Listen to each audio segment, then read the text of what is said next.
ഇതിലിപ്പോ ഓരോരുത്തരുടെ salary separate ആയിട്ടാണ് കാണിക്കുന്നത്. അപ്പോ എല്ലാവർക്കും കൂടി ടോട്ടൽ എത്ര കൊടുത്തു എന്ന് അറിയാൻ എന്തെങ്കിലും വഴിയുണ്ടോ? ഓക്കെ, അതിന് ഇവിടെ നമുക്ക് ക്രിയേറ്റ് എന്നുള്ള ഈ ഓപ്ഷനിൽ പോവുക. ഫസ്റ്റ് സ്ക്രീനിൽ ഇവിടെ ഗ്രൂപ്പ് എന്നുള്ള ഓപ്ഷൻ എടുക്കുക. അക്കൗണ്ടിങ് മാസ്റ്ററിൽ ഇവിടെ സാലറി എന്ന് പറഞ്ഞൊരു ഗ്രൂപ്പ് ക്രിയേറ്റ് ചെയ്യുക. ലെഡ്ജർ അല്ല, ഗ്രൂപ്പാണ്.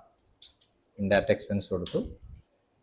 ഇനി നമുക്ക് ഓരോരുത്തരുടെ ലെഡ്ജറും സാലറി ലെഡ്ജറും ഇതിനായിട്ട് എന്ത് ചെയ്യുക, കമ്പൈൻ ചെയ്യുക. അതിന് ആൾട്ടറിൽ പോവുക. ആൾട്ടറിൽ പോയിട്ട് ലെഡ്ജറിൽ വരിക, ഓരോരുത്തരുടെ സാലറി ലെഡ്ജർ എടുക്കുക. ഇവിടെ ഞാൻ അനി സാലറി സെലക്ട് ചെയ്തു.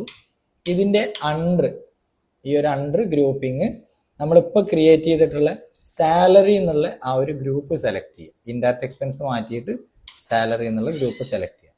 ഇങ്ങനെ ഓരോരുത്തരുടെയും നമ്മൾ ഇതുപോലെ തന്നെ ചെയ്താൽ അവിടെ നമുക്ക് ആ ഒരു സാലറി അക്കൗണ്ട് അവിടെ ഗ്രൂപ്പ് ആയതായിട്ട് കാണാം.